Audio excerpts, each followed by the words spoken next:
साथियों नमस्कार, मैं हरिश्चंद्र बंडवा इस वीडियो में आप सभी का स्वागत करता हूं। दोस्तों, सुप्रीम कोर्ट का गुस्सा, सुप्रीम कोर्ट का आक्रोश फूट पड़ा है और जानते हैं कहां पर?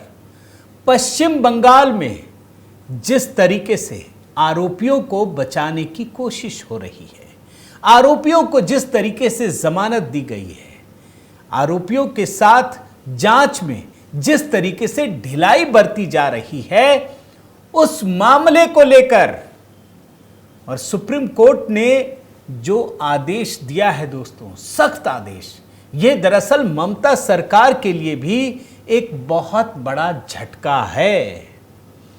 और जो केस मैं आपको बताने जा रहा हूं ना दोस्तों, उसका पिछले पश्चिम बंगाल चुनाव से लेना देना है और अगले विधानसभा चुनाव से भी लेना देना होगा। आप याद रखिए, कई लोग कहते हैं कि पश्चिम बंगाल में भारतीय जनता पार्टी के कार्यकर्ताओं को छोड़ दिया गया, मरने के लिए छोड़ दिया गया, उनके साथ जो भी ज्यादतियां हो रही हैं उसकी सुध लेने वाला कोई नहीं है। लेकिन आज के वीडियो में दोस्तों ये देखकर पता चलेगा कि थोड़ा समय जरूर लगता है, और ये बात तो पश्चिम बंगाल की है, लेकिन उस पर सख्ती होती है। और आज जो सुप्रीम कोर्ट ने किया है दोस्तों, मैं यकीन मानिए आपको वास्तव में अच्छा लगेगा। आपको लगेगा कि सुप्रीम कोर्ट का यह आक्रोश वास्तव में देश की जनता का भी आक्रोश है। तो आज का वीडियो बड़ा महत्वपूर्ण है दोस्तों, इसलिए बड़े ध्यान से, बड़े गौर से देखिएगा। और मैं निवेदन करता हूं दोस्तों कि आप कमेंट के साथ जुड़िएगा। पश्चिम बंगाल के चुनाव में अब ज्यादा दिन नहीं बचा है, सिर्फ 1 साल, बल्कि 1 साल से भी कम समय बचा है। तो ऐसे में ये जो सुप्रीम कोर्ट ने कहा है ना, उसका बड़ा दूरगामी असर पड़ने वाला है दोस्तों, ये मैं आपको दिखाऊंगा। और साथ ही दोस्तों आपसे निवेदन करता हूं कि HB मेलोडी पर बिल्कुल एक नया गीत, जब तक सूरज चांद रहेगा मोदी तेरा नाम रहेगा। प्रधानमंत्री मोदी के तीसरे कार्यकाल का पहला साल पूरा होने जा रहा है, 11 साल। और ये तो वैसे भी विशेष है, क्योंकि जो लेफ्ट लिबरल गैंग है वो कह रहे थे मोदी जी तो गए, 240 सीट आई है। अब देखिए कितना बड़ा बड़ा काम हो गया, और इसीलिए इस गाने की अहमियत बहुत बढ़ जाती है दोस्तों। मैंने इस गीत को बहुत मेहनत से तैयार किया है, इसके लिरिक्स हो, इसके बोल हो दोस्तों, इसकी धुन हो, इसका वीडियो हो, ज़रूर देखकर अपनी प्रतिक्रिया दीजिएगा। आपका स्वागत करता हूं दोस्तों। मैं निवेदन करता हूं अपना प्रेम और स्नेह इस गाने पर भी दीजिएगा। आइए शुरुआत करते हैं दोस्तों। मामला पहले आपको समझा देता हूं। पश्चिम बंगाल में 2021 का जो विधानसभा चुनाव हुआ था दोस्तों, उसमें जो नतीजे आए थे और नतीजों के फौरन बाद किस तरीके से भारतीय जनता पार्टी के समर्थकों के साथ अत्याचार, मारकाट, खुलेआम जंगल राज, ये पूरी दुनिया ने देखा। अगर सही मायने में कहें तो जो हिंदू हैं वो दहल गए थे। खुलेआम सड़कों पर गुंडागर्दी हो रही थी, मची हुई थी। समझ में नहीं आ रहा था कौन बचाएगा, और तब जाकर के हाईकोर्ट की तरफ से ही चीजें आई और थोड़ी राहत मिली थी। वो मामला अब चल रहा है, और आज जो सुप्रीम कोर्ट ने किया है दोस्तों, उसके बाद यकीन मानिए, उसके बाद आपको यह उम्मीद जगेगी कि इसका असर अब अगले विधानसभा चुनाव में भी पड़ेगा। यह तय हो गया है, यह आज सुप्रीम कोर्ट के फैसले से भी तय हो गया है। अब मामला क्या है जरा मैं आपको बताता हूं दोस्तों। आज क्या हुआ यह आपको बताता हूं। पश्चिम बंगाल में चुनाव के बाद एक भारतीय जनता पार्टी का कार्यकर्ता और उसकी पत्नी, उसके घर पर हमला हुआ। उसकी पत्नी को निर्वस्त्र करके छेड़छाड़ की गई। 4 आरोपी हैं, मैं आरोपियों का नाम बताता हूं। शेख जमीर हुसैन, शेख नुराई, शेख अशरफ उर्फ SK राहुल, अशरफ नाम है, जयंत डोम, शेख कबीरुल, इन सब पर आरोप लगा, निर्वस्त्र करके छेड़छाड़ की थी। अब जानते हैं हाई कोर्ट में इन लोगों को जमानत दे दी गई। इसी मामले में CBI सुप्रीम कोर्ट पहुंची थी और आज सुप्रीम कोर्ट ने इन सब की जमानत रद्द कर दी, है ना। बहुत बड़ी खबर दोस्तों।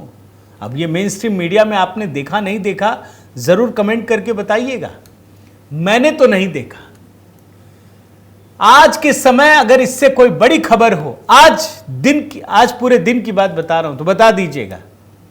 किसी ने नहीं दिखाया, डिबेट तो छोड़ दीजिए। और सुप्रीम कोर्ट ने क्या कहा आप जानते हैं इस घटना को? लोकतंत्र की जड़ों पर गंभीर हमला। और सुप्रीम कोर्ट में दोस्तों ये 29 मई को फैसला आया है, परसों आज पता चला है। देखिए ये और गंभीर बात है कि 29 मई को आदेश दिया है। और न्यायमूर्ति कौन कौन है? विक्रम नाथ और संदीप मेहता की पीठ। कलकत्ता हाईकोर्ट ने जो जमानत दी उसको रद्द किया और 2 सप्ताह के भीतर आत्मसमर्पण करने का निर्देश दिया। और सीबीआई इसके खिलाफ, हाईकोर्ट के फैसले के खिलाफ सुप्रीम कोर्ट पहुंची थी दोस्तों। अब मैं जरा आपको कुछ जो आदेश दिया है सुप्रीम कोर्ट ने, उसमें क्या कहा है, मैं जरा आपको पढ़कर सुनाता हूं। कोर्ट ने क्या कहा? हमें लगता है, कोट अनकोट में पढ़ रहा हूं दोस्तों, हमें लगता है कि वर्तमान मामला एक ऐसा मामला है जिसमें आरोपी प्रतिवादियों के खिलाफ आरोप इतने गंभीर हैं कि इसने अदालत की अंतरात्मा को भी झकझोर दिया है। यह सुप्रीम कोर्ट की बात बता रहा हूं कि पश्चिम बंगाल में जो कुछ हुआ, ये जो 4 लोग हैं ना, चारों के नाम अभी बताया मैंने ना, जमीर हुसैन, शेख नुराई, अशरफ, जैन डोम, शेख कबीरुल। ये सुप्रीम कोर्ट कह रहा है कि कोर्ट की जो अंतरात्मा है ना अदालत की, उसको झकझोर दिया है। साथ ही आरोपियों द्वारा ट्रायल की प्रक्रिया को प्रभावित करने की संभावना भी साफ नजर आ रही है। और ये हेडर पढ़िए जो मैं आपको दिखा रहा हूं, क्या लिखा है इसमें? इसमें लिखा है विपक्षी नेताओं को डराने की कोशिश है, ये लोकतंत्र पर हमला है। तो भैया विपक्षी नेता को कौन डराता है? कौन हमला कर रहा है? क्या किसी से छिपा है? और कैसे ममता बनर्जी के लिए बहुत बड़ा झटका है दोस्तों, यह भी समझने की जरूरत है। मैं अभी अदालत के कोट अनकोट में जो बयान दिए गए हैं, जो बात कही गई है, वो मैं आपको सुना रहा हूं। सुप्रीम कोर्ट ने कहा, अब सुनिए, यह भी कोट अनकोट में पढ़ता हूं। शिकायतकर्ता के घर पर हमला चुनाव परिणाम के दिन शुरू किया गया, जिसका एकमात्र उद्देश्य बदला लेना था, क्योंकि उन्होंने भगवा पार्टी का समर्थन किया था। यह कोट अनकोट में बता रहा हूं। क्या पश्चिम बंगाल में भगवा होना अपराध है? क्या पश्चिम बंगाल में हिंदू होना अपराध है? क्या हिंदू धर्म के प्रति बोलना या भगवा पार्टी का समर्थन करना अपराध है? इस देश में धर्मनिरपेक्षता की यही परिभाषा कांग्रेसियों ने गढ़ी है दोस्तों, यही सच्चाई है। अभी तो आपने देखा होगा ना, बंगाल में एक लड़की को गिरफ्तार करके ले जाया गया, जो खबरें चल रही हैं। हिंदू धर्म पे कोई मजाक उड़ा दे, चल जाएगा। अब इसने क्या कहा, मैं उस पर, आप सोशल मीडिया पे जानते, इसलिए मैं उस सभी मुद्दे को छेड़ नहीं रहा, वो अलग से चर्चा का विषय है। लेकिन जो सुप्रीम कोर्ट ने कहा वो भी वही है दोस्तों, कि इसका एकमात्र उद्देश्य बदला लेना था, क्योंकि उन्होंने भगवा पार्टी का समर्थन किया था। यह एक गंभीर परिस्थिति है जो हमें आश्वस्त करती है कि आरोपी व्यक्ति अपने विरोधी राजनीतिक दल के सदस्यों को आतंकित करने की कोशिश कर रहे थे, जिनका आरोपी समर्थन कर रहे थे। और सुप्रीम कोर्ट ने दोस्तों इस घटना को लोकतंत्र की जड़ों पर हमला बताया है। कहां गए राहुल गांधी? बहुत संविधान लेके घूमते हैं, ममता बनर्जी घूमती है। बताइए ना, क्या संविधान सिर्फ आपके लिए बना है? बंगाल में आम लोगों के लिए संविधान का कोई मतलब नहीं है। सुप्रीम कोर्ट ने क्या कहा दोस्तों, आगे बढ़िए, मैं कोट अनकोट में पढ़ रहा हूं। जिस निंदनीय तरीके से घटना को अंजाम दिया गया था, वो आरोपी व्यक्तियों के प्रतिशोधी रवैये और विरोधी पक्ष के समर्थकों को किसी भी तरह से प्रस्तुत करने के उनके घोषित उद्देश्य को दर्शाता है। ये कायरतापूर्ण अपराध लोकतंत्र की जड़ों पर गंभीर हमले से कम नहीं था। ये सीधा सीधा लोकतंत्र पर हमला है दोस्तों, और ये कोई नेता नहीं कह रहा, ये सुप्रीम कोर्ट कह रहा है। और आपको मैं बताऊं दोस्तों, जांच भी होती है ना, अगर पश्चिम बंगाल में, आप तो जानते हैं कि एजेंसी के अधिकारियों को ही गिरफ्तार कर लेते हैं, वहां तो एजेंसी भी काम नहीं कर पाती। सुप्रीम कोर्ट ने क्या कहा आप सुनिए। यह निर्विवाद है कि शिकायतकर्ता ने 2 मई 2021 की घटना के संबंध में शिकायत दर्ज करने के लिए 3 मई को सादीपुर पुलिस स्टेशन से संपर्क किया, लेकिन प्रभारी अधिकारी ने यह कहते हुए प्राथमिकी दर्ज करने से इनकार कर दिया कि उसे और उसके परिवार के सदस्यों को अपनी सुरक्षा के लिए गांव से दूर चले जाना चाहिए। जाहिर है स्थानीय पुलिस का यह दृष्टिकोण शिकायतकर्ता की उस दबदबे और प्रभाव के बारे में आशंका को बल देता है जो आरोपियों का इलाके और यहां तक कि पुलिस पर भी प्रभाव है। यह सुप्रीम कोर्ट कह रहा है दोस्तों। मतलब जब आरोपी पीड़ित गया पुलिस थाने में तो पुलिस वालों ने कुछ नहीं किया। क्या कहा जानते हैं कि भाग जाओ अगर बचना चाहते हो। यानी पुलिस को पता है, पुलिस ने कुछ नहीं किया। क्यों? वो एक विशेष धर्म से है, वो सरकार वहां की किसी भी कीमत पर बर्दाश्त नहीं कर सकती। और जब सुप्रीम कोर्ट में यह मामला आया ना दोस्तों, सुप्रीम कोर्ट ने साफ साफ कहा कि यहां तो यह मुकदमा 1 इंच भी आगे नहीं बढ़ा है, कोई सहयोग ही करने को तैयार नहीं है। ऐसा लगता है कि पूरा का पूरा सिस्टम गिरवी बन चुका है।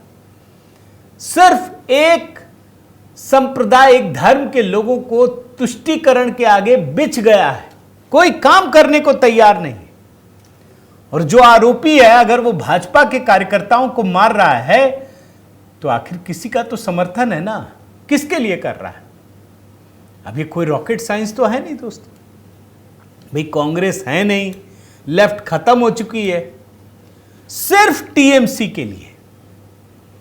और इसीलिए जब कोर्ट में बात हुई ना तो यह साफ साफ कहा गया कि जो आरोपी है वो राजनीतिक रूप से प्रभावशाली है। पीड़ित को ना पुलिस मदद कर रही है, ना कोई सिस्टम का आदमी मदद कर रहा है। और जांच अगर हो भी जाए तो होगा क्या? सरकार भी साथ नहीं दे रही है, जो पुलिस है, प्रशासन है, कोई नहीं साथ दे रहा है। और सुप्रीम कोर्ट ने आखिर में कहा दोस्तों कि अगर इन आरोपियों को जमानत पर दे दिया जाए तो निष्पक्ष होगा कैसे? ये तो इतना प्रभावशाली है। क्या कहा मैं आपको बताता हूं। जमानत रद्द करते हुए सुप्रीम कोर्ट ने, इस पृष्ठभूमि में हमें लगता है कि अगर आरोपियों को जमानत पर रहने दिया जाता है तो निष्पक्ष और स्वतंत्र सुनवाई होने की कोई संभावना नहीं है। 2 जजों की खंडपीठ बोला 2 हफ्ते के भीतर आत्मसमर्पण कीजिए, और कहा कि ऐसा न करने पर निचली अदालत को उनकी उपस्थिति सुनिश्चित करने के लिए बलपूर्वक उपाय करने चाहिए। और सुप्रीम कोर्ट ने एक बड़ी बात कही दोस्तों कि पहले तो कहा 2 हफ्ते में आत्मसमर्पण कीजिए, अगर नहीं करता है तो पूरी ताकत के साथ जो कार्रवाई करनी पड़े कीजिए। और यह भी कहा कि निचली अदालत को कहा कि तुरंत कार्रवाई में तेजी लाइए और 6 महीने के अंदर इसकी जांच पूरी होनी चाहिए। अब जब साल भर भी नहीं बचा है दोस्तों चुनाव में, पता चलना चाहिए जनता को। अगर ये 6 महीने में जो सुप्रीम कोर्ट ने कहा है, ये पता चलना चाहिए जनता को कि जिस जनता ने टीएमसी को चुना वो लोकतंत्र में कितना विश्वास करती है, कैसे वहां के हिंदुओं को तड़पाती है। निर्वस्त्र करके छेड़छाड़ करने की कोशिश की गई थी। अच्छा, ये मामला क्या है मैं आपको बताता हूं दोस्तों। जो पीड़ित हिंदू परिवार ने कहा है, ये कहा कि गांव में हमला किया गया 2 मई को। नतीजों के फौरन बाद शेख माहिम के नेतृत्व में उनके घर पर हमला किया गया। उनकी चाय की दुकान थी, बम फेंका गया।